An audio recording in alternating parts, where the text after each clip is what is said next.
একদিন সাহাবীদ্বয়ের মধ্যে ঝগড়া শুরু হলো। সেখানে রাসূলুল্লাহ সাল্লাল্লাহু আলাইহি ওয়াসাল্লাম ছিলেন না। কয়েকজন সাহাবী সেখানে উপস্থিত ছিলেন। এক পর্যায়ে হযরত আবু যর গিফারী রাদিয়াল্লাহু আনহু হযরত বিলাল রাদিয়াল্লাহু আনহুকে বলে বসলেন, ইয়া ইবনুস সাউদা, অর্থাৎ এই কালো মহিলার বাচ্চা। হযরত বিলাল রাদিয়াল্লাহু আনহু কাঁদতে আরম্ভ করলেন। তিনি রাসূলুল্লাহ সাল্লাল্লাহু আলাইহি ওয়াসাল্লামের কাছে গিয়ে বললেন যে, আমাকে আবু যর গিফারী রাদিয়াল্লাহু আনহু এমনটি বলেছেন।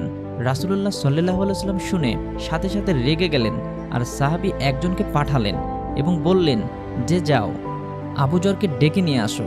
হযরত আবু যর রাদিয়াল্লাহু আনহু আসার সাথে সাথে রাসূলুল্লাহ সাল্লাল্লাহু আলাইহি ওয়াসাল্লাম মুখ ফিরিয়ে নিলেন।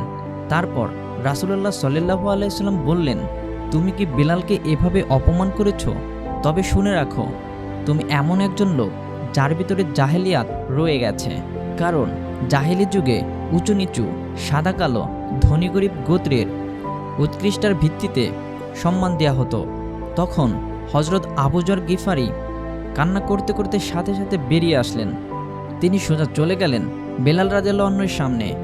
তারপর তার সামনে শুয়ে পড়লেন আর এক চোয়াল মাটির সাথে মিশিয়ে দিলেন। সেই সময় সবচেয়ে অপমানজনক অবস্থা ছিল এরকম মাটিতে খড় দেওয়া, আর সাহাবী এটাই করলেন কারণ তিনি চেয়েছিলেন তার ভিতর থেকে সমস্ত জাহেলিয়াত বের হয়ে যাক। তিনি মনে এনেছিলেন সেই বাণী, যার মধ্যে সামান্য অহংকার থাকবে সে জান্নাতে যেতে পারবে না। আবু যর রাদিয়াল্লাহু আনহু এবার বললেন, বেলাল আসো, তোমার ওই পা দিয়ে যতক্ষণ না পর্যন্ত আমার অন্য চোয়ালের উপর দিয়ে না হেঁটেছ আমি উঠব না। তখন হযরত বেলাল রাদিয়াল্লাহু আনহু কান্না আরম্ভ করলেন এবং তাকে উঠিয়ে জড়িয়ে ধরলেন, তার কপালে চুম্বন করলেন। কত না উত্তমভাবে তিনি ক্ষমা করে দিলেন।